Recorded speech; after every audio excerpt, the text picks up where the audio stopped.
आप सभी दर्शकों का संत वचन एकता चैनल पर स्वागत है। धर्मराज युधिष्ठिर कौरवों को पराजित करने के बाद जब हस्तिनापुर वापस लौटे तो उन्होंने अश्वमेध यज्ञ किया। इस यज्ञ में घोड़ों की रक्षा का दायित्व अर्जुन को सौंपा गया। अर्जुन पृथ्वी पर रहने वाले समस्त राजाओं को पराजित करके हस्तिनापुर वापस आ गए।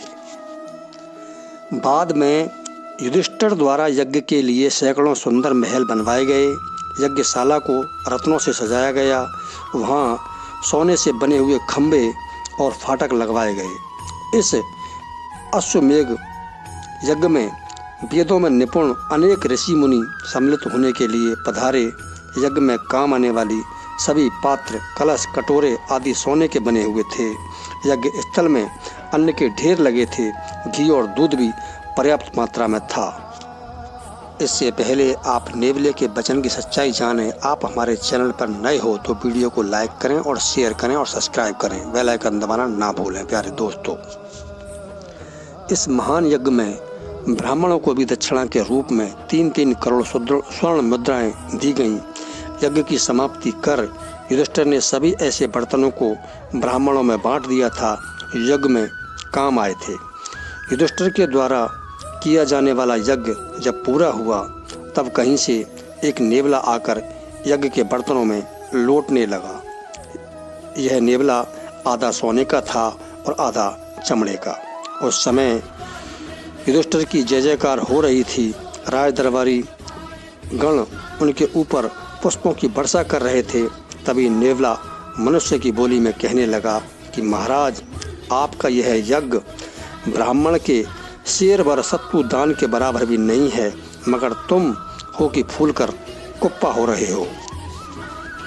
नेवले की बात सुनकर युधिष्ठिर सहित सभी उपस्थित लोगों को भारी आश्चर्य हुआ।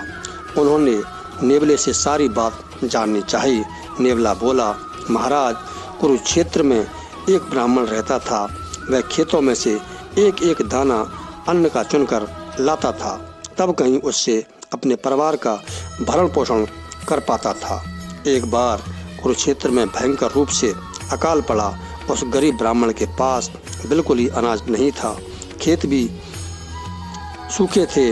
उस गरीब ब्राह्मण के परिवार को कई दिनों तक बिल्कुल ही भोजन नहीं मिला।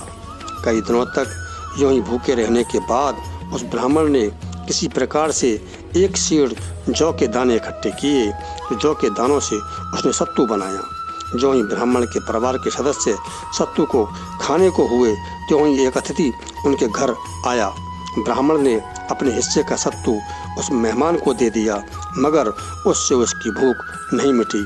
तब ब्राह्मण की पत्नी, पुत्र और पुत्र वधू ने अपने अपने हिस्से का सत्तू उस अतिथि को दे दिया। तब कहीं अतिथि का पेट भर पाया।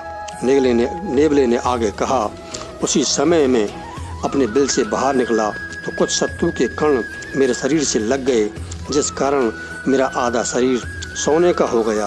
परंतु यहाँ युधिष्ठिर के यज्ञ में सोने के बर्तनों में लोटपोट हो रहा हूँ, मगर मेरा शेष शरीर सोने का नहीं बन पा रहा है।